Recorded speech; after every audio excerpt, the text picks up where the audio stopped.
Selamat datang di program Merangkai Nilai Kehidupan.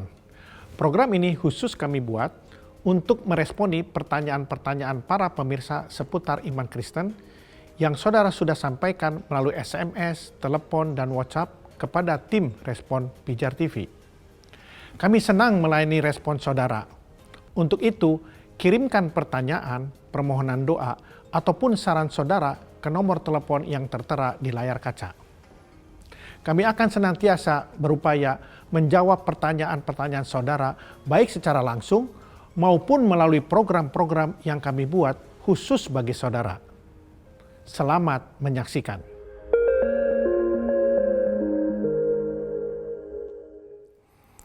Selamat datang di program Merangkai Nilai Kehidupan. Pada kesempatan ini, kita akan membahas satu topik yang cukup banyak tidak dimengerti di kalangan orang Kristen dan juga mungkin pemirsa Pijar TV, yaitu tentang peran Roh Kudus dalam hidup orang percaya. Pada episode sebelumnya, kita sudah membahas Roh Kudus sebagai evangelistik, yaitu Kristus dinyatakan dalam hidup saya. Nah, pada kesempatan ini, kita akan membahas peran Roh Kudus yang kedua, yaitu sebagai organis, yang artinya Kristus bekerja di dalam saya. Kita tahu bahwa tubuh kita ini adalah bait Allah. Ya. Kalau kita baca di dalam 1 Korintus 6 ayat 19. Atau tidak tahukah kamu bahwa tubuhmu adalah bait Roh Kudus yang diam di dalam kamu? Roh Kudus yang kamu peroleh dari Allah dan bahwa kamu bukan milik kamu sendiri. Jadi tubuh kita adalah bait Allah. Tubuh yang saat ini ditempati oleh roh kita adalah sarana yang Tuhan pakai untuk melakukan segala rencana dan rancangannya dalam hidup kita. Tubuh yang Tuhan berikan kepada kita harus kita pakai semata-mata hanya untuk kemuliaannya. Tubuh ini adalah tempat di mana Tuhan meletakkan rohnya. Oleh karena itu, menjadi kewajiban kita untuk menjaga dan merawat tubuh ini. Misalnya menyangkut masalah apa yang kita masukkan ke dalam tubuh dan apa yang kita perbuat terhadap tubuh kita. Manusia cenderung untuk memuaskan nafsu dengan memasukkan hal-hal yang tidak berguna ke dalam tubuh. Dan juga melakukan hal-hal yang melanggar firman Tuhan terhadap tubuhnya. Seperti yang terjadi di kehidupan orang-orang di Sodom dan Gomora. Nafsu yang semata-mata hanya untuk memuaskan keinginan daging, nafsu itu yang menjadi pemicu mereka melakukan pelanggaran di mata Tuhan. Karena itu jagalah tubuh, misalnya dengan menjaga kesehatan, dan pakailah tubuh ini hanya untuk melakukan seluruh kehendak Tuhan dalam hidup kita. Sebab tubuh adalah bait Allah, artinya Kristus hidup di dalam kita. Ya. Nah, itu adalah hal yang pertama. Hal kedua, Roh Kudus sebagai organis. Itu berbicara tentang buah-buah roh. Coba kita buka di dalam Galatia 5 ayat 22 dan 23. Tetapi buah roh ialah kasih, sukacita, damai sejahtera, kesabaran, kemurahan, kebaikan, kesetiaan, kelemah lembutan, penguasaan diri. Tidak ada hukum yang menentang hal-hal itu. Jadi saat Roh Kudus berfungsi sebagai organis dalam diri seseorang, maka ia akan menghasilkan buah-buah roh.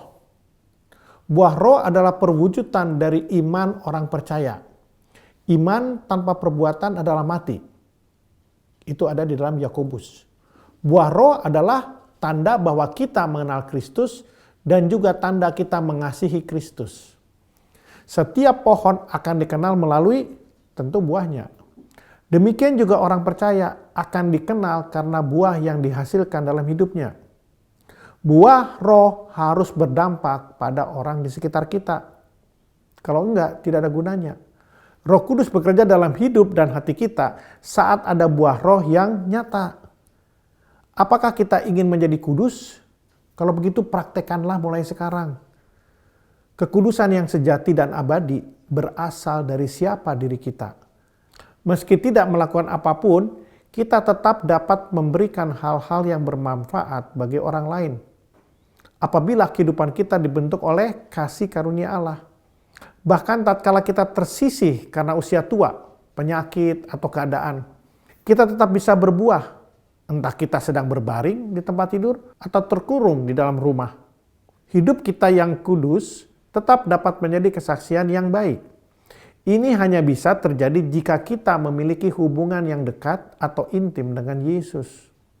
Di dalam Yohanes 15 ayat 1-11 itu diceritakan hubungan antara orang-orang percaya dengan Kristus, di mana orang-orang percaya diibaratkan sebagai ranting-ranting, sedangkan Tuhan Yesus sebagai pokok anggur.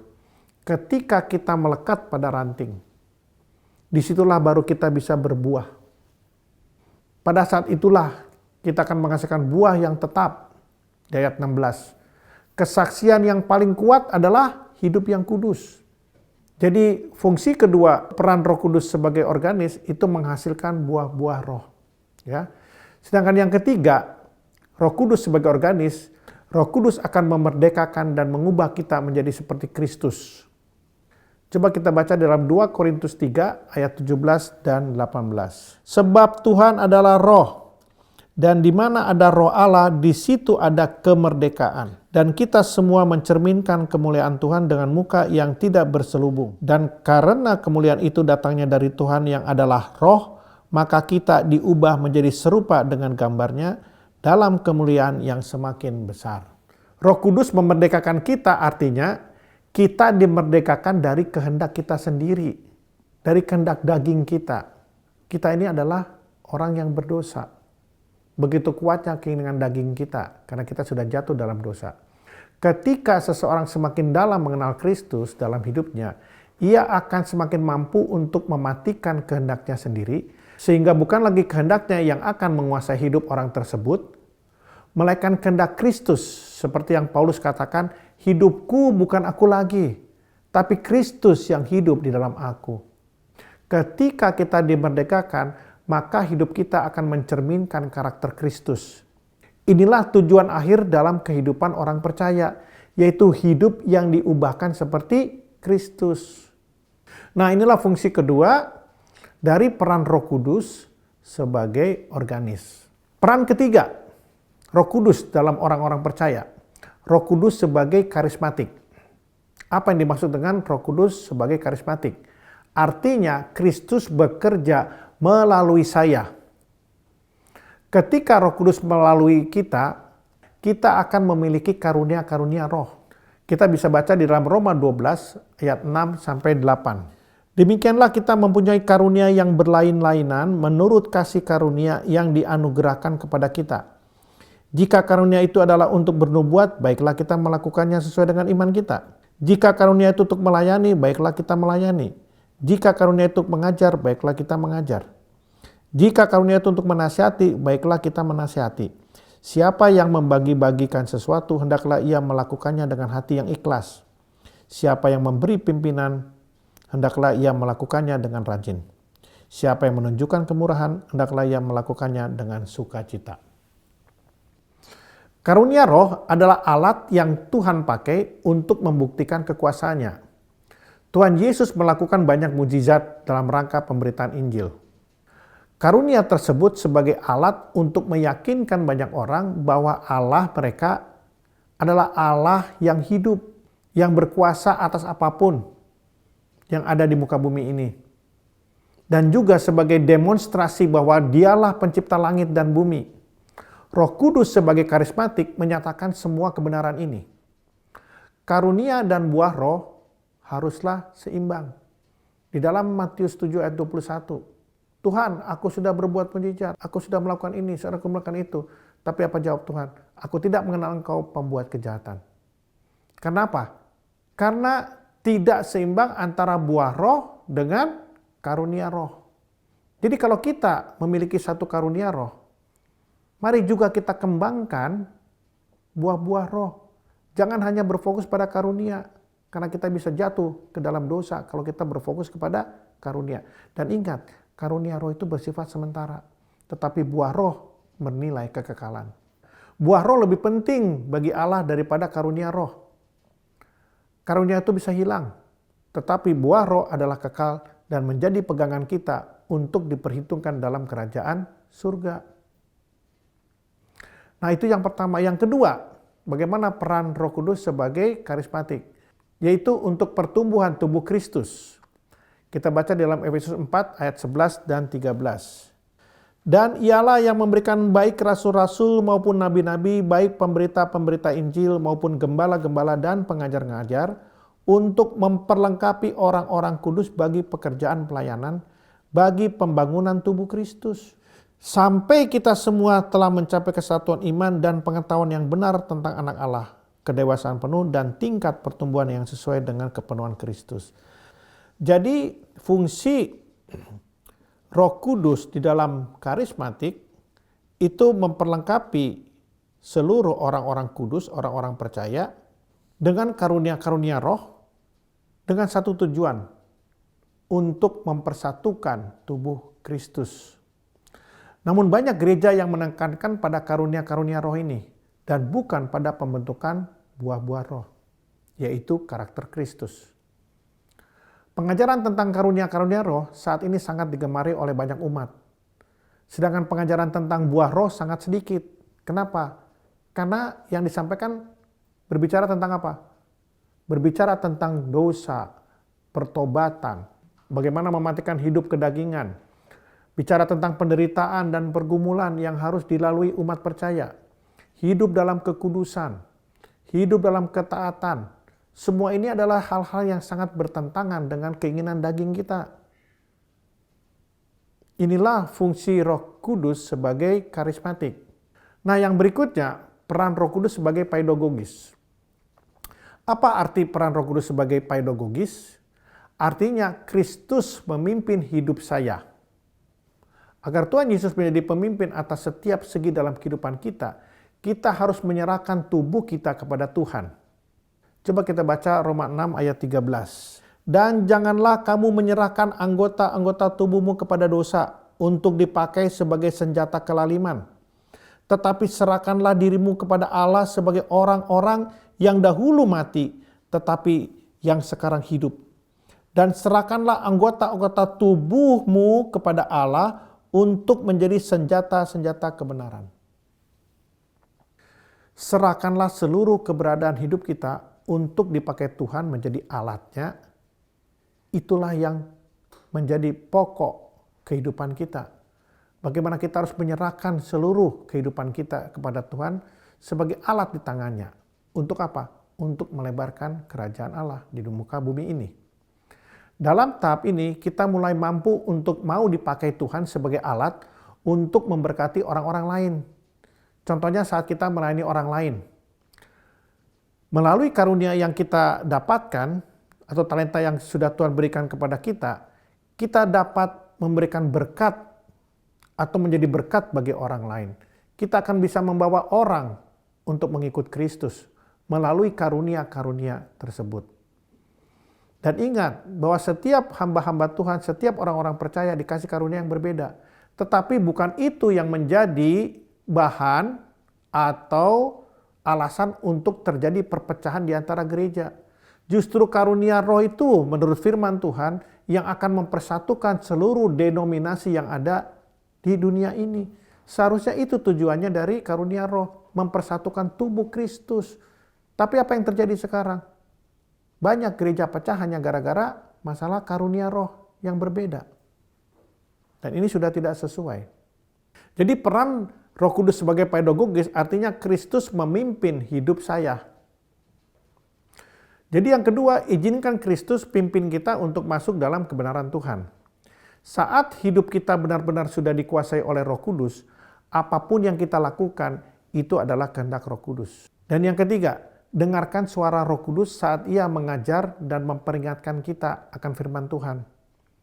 Yohanes 14 ayat 26, mari kita baca. Tetapi penghibur yaitu Roh Kudus yang akan diutus oleh Bapa dalam namaku, dialah yang akan mengajarkan segala sesuatu kepadamu dan akan mengingatkan kamu akan semua yang telah kukatakan kepadamu. Pada saat kita membaca firman Tuhan dan mendengarkan firman-Nya, Roh Kudus bertindak sebagai pedagogis. Artinya apa? Roh Kudus akan mengingatkan kita pada firman Tuhan yang telah kita baca, dengar dan renungkan dalam segala keadaan. Tugas kita adalah setia kepada Tuhan dengan membaca firman Tuhan setiap hari. Pada saat kita membaca firman, maka Roh Kudus akan memberikan hikmat kepada diri kita sendiri secara luar biasa. Dan itulah satu-satunya guru yang paling luar biasa untuk kita bisa mengerti firman, yaitu Roh Kudus. Dan yang keempat, imani bahwa roh yang ada di dalam kita itu lebih besar dari roh-roh apapun yang ada di dunia ini. Saat kita hidup di dalam roh, Kristuslah yang pimpin hidup kita. Pada level ini, kita menjadi tidak dapat dikalahkan oleh kuasa-kuasa dunia. Hidup ini adalah peperangan terhadap roh-roh di udara. Roh ketakutan, percabulan, dendam, pemburit, pemberontakan, roh pengacau, dan roh-roh lain yang tidak seyogianya menguasai hidup kita.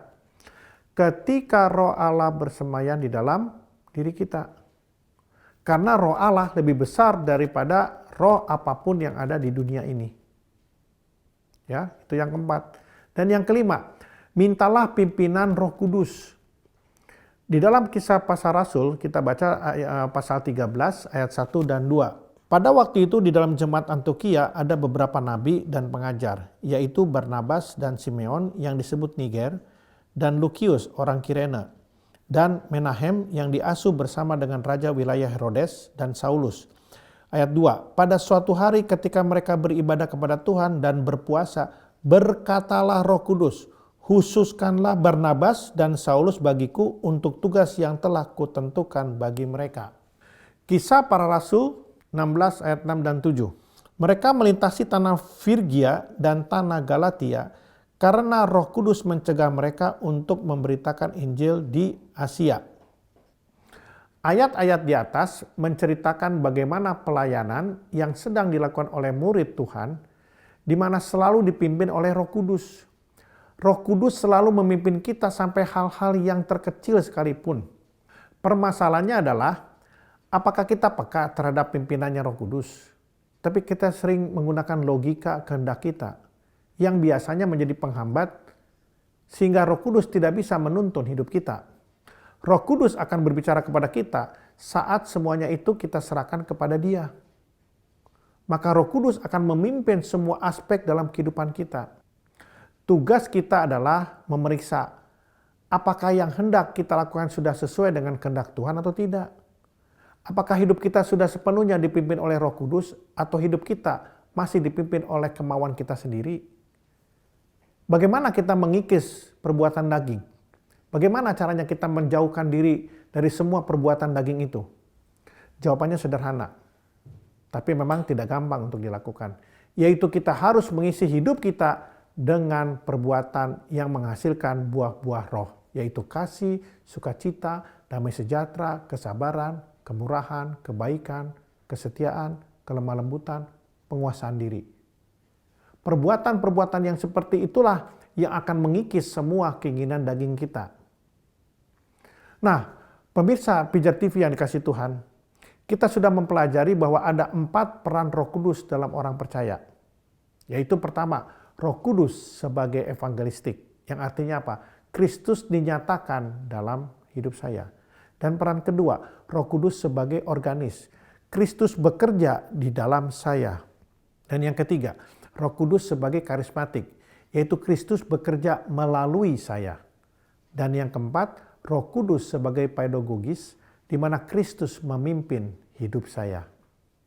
Jadi, kita harus menyadari bahwa peran Roh Kudus dalam kehidupan orang percaya sangatlah vital. Sehingga kita harus menerima Roh Kudus bekerja dalam hidup kita. Kita harus hidup oleh Roh, yaitu dengan cara menggantikan perbuatan-perbuatan daging kita dengan perbuatan-perbuatan yang menghasilkan buah roh. Baru setelah itu kita dapat sampai pada tahapan yang dinamakan hidup yang dipimpin oleh Roh Kudus. Hidup yang dipimpin oleh Roh Kudus adalah suatu keharusan bagi setiap orang percaya. Agar kita bisa hidup dipimpin oleh Roh Kudus, maka kita perlu menyadari bahwa peran Roh Kudus sangatlah penting. Sehingga kita harus membuka hati kita untuk menerimanya. Itu semuanya perlu dilakukan agar hidup kita dipimpin oleh Roh Kudus. Demikian pembahasan kita pada kesempatan ini tentang peran Roh Kudus dalam hidup orang percaya. Saksikan topik-topik menarik lainnya di program Merangkai Nilai Kehidupan di hari dan jam yang sama, hanya di Pijar TV. Tuhan Yesus memberkati.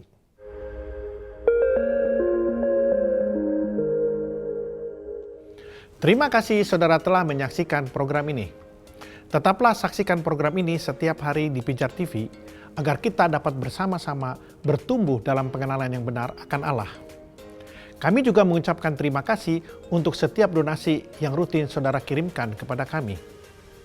Kami mampu memproduksi program ini dan terus mengudara ke seluruh Indonesia melalui beberapa platform satelit oleh karena dukungan dana saudara. Donasi saudara membantu kebenaran firman terus tersebar ke seluruh pelosok Indonesia. Untuk itu, saudara yang ingin menabur, silakan kirimkan dukungan dana ke nomor rekening yang tertera di layar kaca saudara. Kiranya Tuhan memberkati kita semua. Terima kasih. Salam terang bagi Indonesia.